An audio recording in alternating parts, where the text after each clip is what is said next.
تم سے تمہارا جو وعدہ کیا تھا اس کو پا گئے صحیح. انا وجدنا ما وعدنا ربنا حقا. ہمارے رب نے تو ہم سے جو وعدہ فرمایا تھا سب مل گیا. اتنا سوچا بھی نہیں تھا دنیا میں کتنا ملے گا. ہمارے دماغ میں آنے والا نہیں تھا. ہم سوچ نہیں سکتے تھے. عقل میں آنے والا نہیں تھا. اور یاد اتنا دیا اتنا دیا اتنا دیا کہ ہمارے بیان سے باہر آئے. ایک جنتی کو جو چھوٹے سے چھوٹا ہوگا جہنم میں سزا بھگت کر کے جنت میں جائے گا. جہنم میں مسلمانوں کو صاف کرنے کے واسطے بھیجا جائے گا. عذاب کے واسطے نہیں بھیجا جائے گا.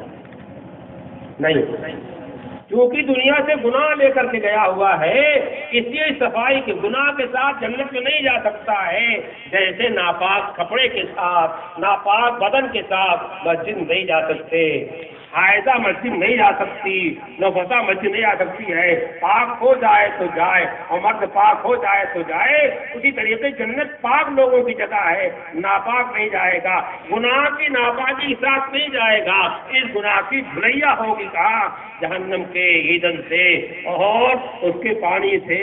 اور اس کے بعد پھر جب دھلیا ہو جائے گی تو جنت میں بھیجا جائے گا. اس چھوٹے جنتی کو جو بعد میں جائے گا اس کو اس دنیا کا 10 گنا دیا جائے گا. اس دنیا کا 10 گنا دیا جائے گا. اللہ تعالیٰ کہے تمنا کر تو تمنا کرے گا. تمنا کرے گا اور جتنا تو نے تمنا کیا اتنا لے اور 10 گنا فاضل. وہاں کمی تو ہے نہیں, وہاں گھاٹا تو ہونے والا ہے نہیں. بہرحال میں کہہ رہا تھا دعا کرنے کے واسطے نبی ہونے کی شرط نہیں ہے. دعا قبول کرنے کے واسطے نبی ہونے کی شرط نہیں ہے. ولی ہونے کی شرط نہیں ہے. خدا ہر ایک کی دعا سنتا ہے مگر دعا کا طریقہ ہے, مانگنے کا طریقہ ہے. ہم کم مانگتے ہیں جب سر پہ مصیبت آ پڑتی ہے. ابھی کوئی آفت آ جائے, مصیبت آ جائے. تو زلزلہ آیا تو گھر میں ساری عورتیں نمازی بن گئیں, اور زلزلہ آیا تو مسجدیں بھر گئیں. اور ذرا کچھ دن گزرا آہستہ آہستہ آہستہ پھر جیسے ٹیڑے تھے ویسے ٹیڑے ہم سب ہو گئے, ہے نا. عذاب کے ڈر سے, یہ خدا کے ڈر سے, اللہ کے ذات کی عظمت کرتے ہی مسجد جاتے ہیں, یا ڈر کے مارے جو ہے مسجد جاتے ہیں.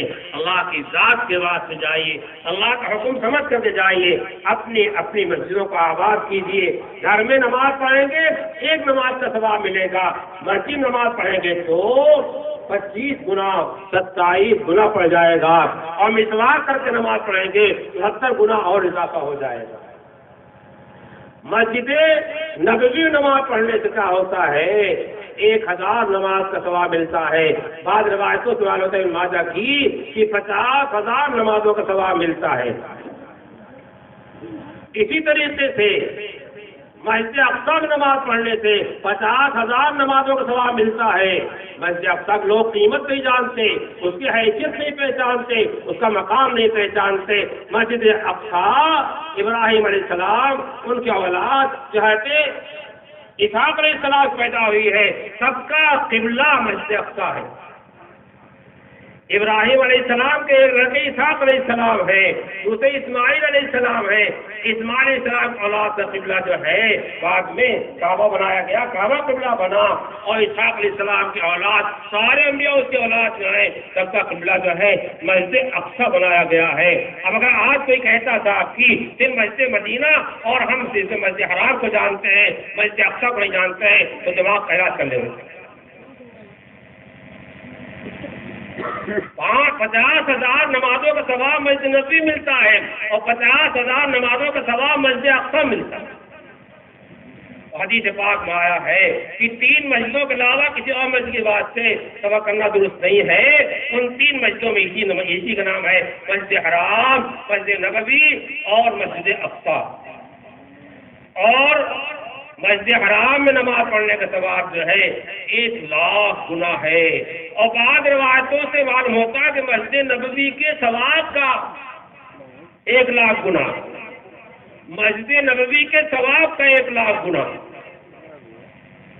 اس لیے مسجد اقصی کا ایک مقام ہے، اور مسجد اقصی جو ہے نبی کریم صلی اللہ علیہ وسلم کا 16-17 مہینہ قبلہ رہ چکا ہے، مدینہ طیبہ شون تشریف لے گئے ہیں، تو 16-17 مہینہ مسجد اقصی آپ کا قبلہ رہا ہے، اور بعض روایتوں سے معلوم ہوتا ہے کہ آپ مسجد حرام میں نماز پڑھتے تھے تو کعبہ کے سامنے اس انداز سے کھڑے ہوتے تھے کہ کعبہ بھی سامنے ہو اور مسجد اقصی بھی سامنے ہو۔ مکی زندگی میں بھی آپ کی نماز کا ایسا ثبوت ملتا ہے کہ مکے میں آپ نماز پڑھتے تھے تو اس وقت میں جو ہے اس کا اہتمام کرتے تھے کہ بیت اللہ بھی سامنے ہو اور مسجد اقصی بھی سامنے ہو۔ ہم اور آپ اگر مسجد اقصی کو بھلا دیں تو یہ کیا ہے؟ یہ دین سے بے خبری ہے، دین سے غفلت ہے۔ حدیثوں میں مسجد اقصی کا مقام بیان کیا گیا ہے، نبی کریم صلی اللہ علیہ وسلم نے اس کا احترام کیا ہے، کچھ احترام کے خلاف۔ اس کے بعد پھر دنیا کی ساری مساجد ہیں، دنیا کی ساری مساجد ہیں، مسئلہ لکھا ہوا ہے۔ اگر دنیا کے کسی مسجد میں آدمی نے کیا کیا، اعتکاف کی نظر مان لیا، تو کسی بھی مسجد میں اعتکاف کر لے گا تو اس کا اعتکاف ادا ہو جائے گا۔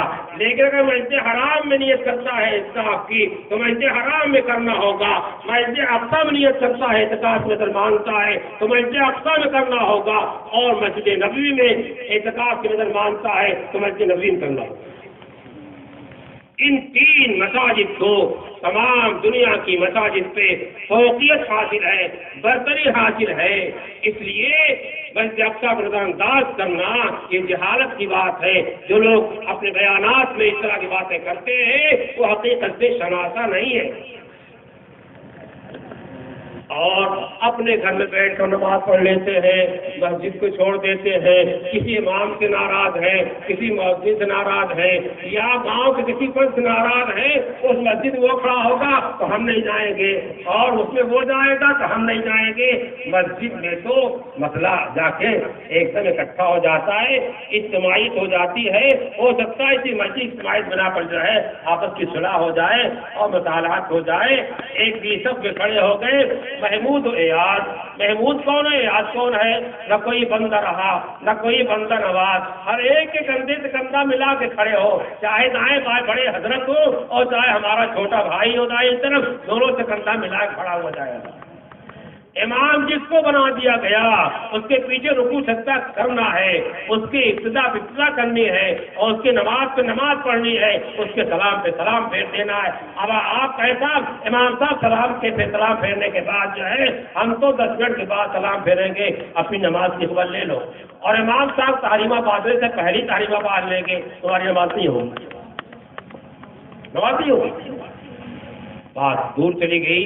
بہرحال آپس کا اتحاد اتفاق بہت بڑی چیز ہے، اور اس اتحاد اتفاق کو توڑنے والی چیز جو ہے ایک دوسرے کی غیبت و برائی۔ قرآن نے غیبت کرنے کو حرام قرار دیا ہے۔ لا یغتب بعضکم بعضا ویحب احدکم ان یاکل اخیہ میتا فکرہتموہ۔ کیا تم میں کوئی اس بات کو پسند کرتا ہے اپنے مردار بھائی کا گوشت کھائے؟ مردار بھائی کا گوشت کھانا اور غیبت کرنا برابر ہے۔ اور آج نے بتایا ہم کرتے رہتے ہیں، برائی کرتے رہتے ہیں۔ کسی مسلمان کے اندر جو برائی ہو اسی برائی کو بیان کرنے کا نام غیبت ہے۔ حدیث کا بیان کیا گیا انکار فی اخی معقول، ثابت کا حضرت میرے باپ کے اندر وہ بات ہے، جو بات ہے بھائی کے اندر وہی کہہ رہا ہوں، تو غیبت ہے کیا؟ انکار فی اخی ما تقولو فقد سبتا، تمہارے بھائی کے اندر جو بات وہی کر تبھی تو غیبت ہے۔ وَإِن لَّمْ يَكُنْ فِيهِ مَا تَقُولُ فَقَدْ بَحَثْتَهُ، اگر بات نہیں تو کوئی انسان تراشی کو ہوتا ہے۔ غیبت کا دروازہ بند کر دیجئے، بدگوئی دروازہ بند کر دیجئے، ان کی برائی دروازہ بند کر دیجئے، وہ بھی